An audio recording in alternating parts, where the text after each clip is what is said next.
এই সাংস্কৃতিক ও ঐতিহ্যবাহী রাজ্য, যেখানে খাবার শুধু পেট ভরানোর উপায় নয়, বরং মানুষের জীবনের গল্প, সংস্কৃতি ও ঐতিহ্যের এক বিশেষ প্রতীক।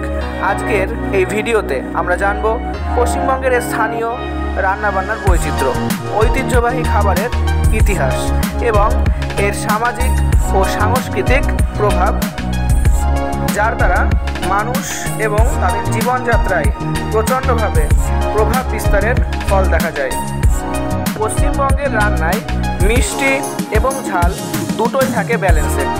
গোটা রাজ্যের বিভিন্ন অঞ্চলের নিজস্ব স্বাদ এবং রান্নার ধরন আছে।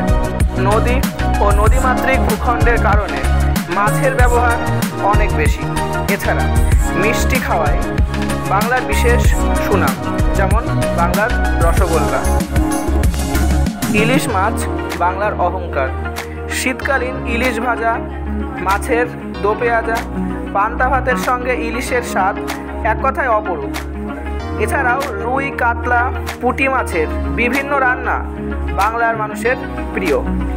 ভাত এবং ডাল হলো বাঙালির প্রধান খাদ্য। সাদা ভাতের সঙ্গে নানা রকম ডাল, যেমন মসুর ডাল, মুগ ডাল আর ছোলার ডাল।